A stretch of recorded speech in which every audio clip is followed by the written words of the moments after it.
Ngayong araw ay magpapakain nga pala ako sa aking mga alagang isda. Kailangan nga pala nila ng ganitong klaseng pagkain para mabilis silang lumaki. Mag-aalaga na rin pala ulit ako ng gapi. Napakaganda kasi nilang pagmasdan. Kaya naman kahit wala pang budget, napilitan na akong bumili.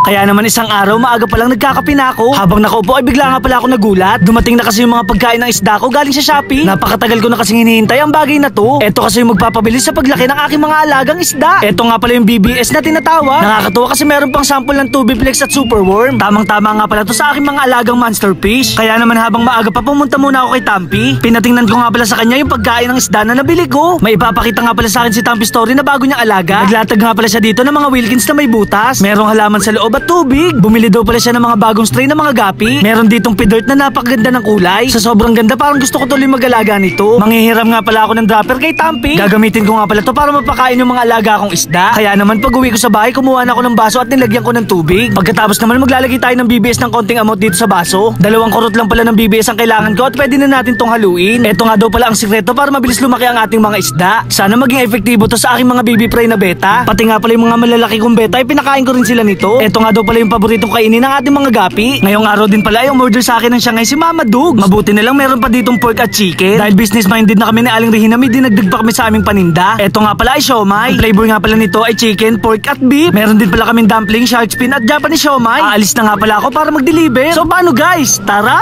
Mabuti na lang hindi pa gaano tirik ang araw. Pagdating ko kay Boy Ubo, eksakto naman nandito si Mama Dugs. Mag-enjoy po sana kayo sa binili nyong Shanghai. At syempre, laging may kontrabida.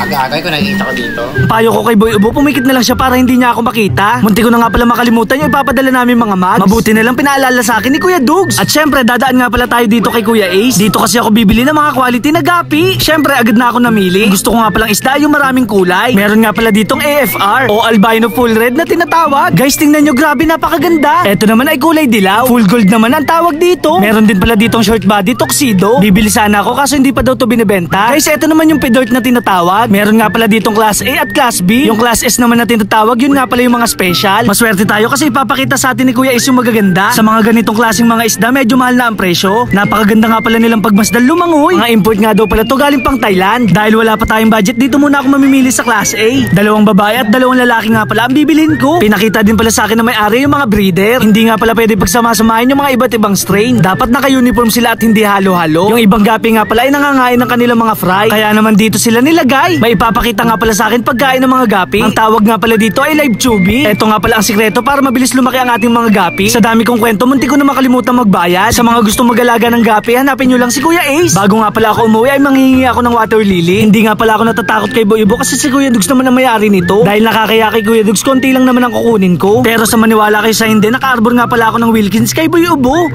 Bago nga pala ako umuwi, dumaan muna ako sa bilihan ng mga host. Kapag mag-aalaga tayo ng gapi, kailangan nila ng oxygen. Bumili na rin pala ako ng splitter. Sinamahan ko na rin ng airstone. Nakita ko na naman ulit itong napakagandang uri ng isda. Bitcher nga pala ang tawag dyan at hindi ahas. Pag uwi ko nga pala ng bahay, agad ko na silang inacclimate. Naglagay na rin pala tayo ng water lily. Kailangan ko na rin pala magsukat ng hose. Medyo malayo kasi yung paglalagay natin ng oxygen. Kapag wala kasing oxygen ang ating mga gapi, maaari silang madedo. Kapag napadami ko na sila, maaari na tayo magbenta. O kaya naman mamimigay tayo sa ating mga followers. So paano guys, hanggang dito na lang. Maraming salamat sa panonood. Paalam! Yeah! Happy fish keeping!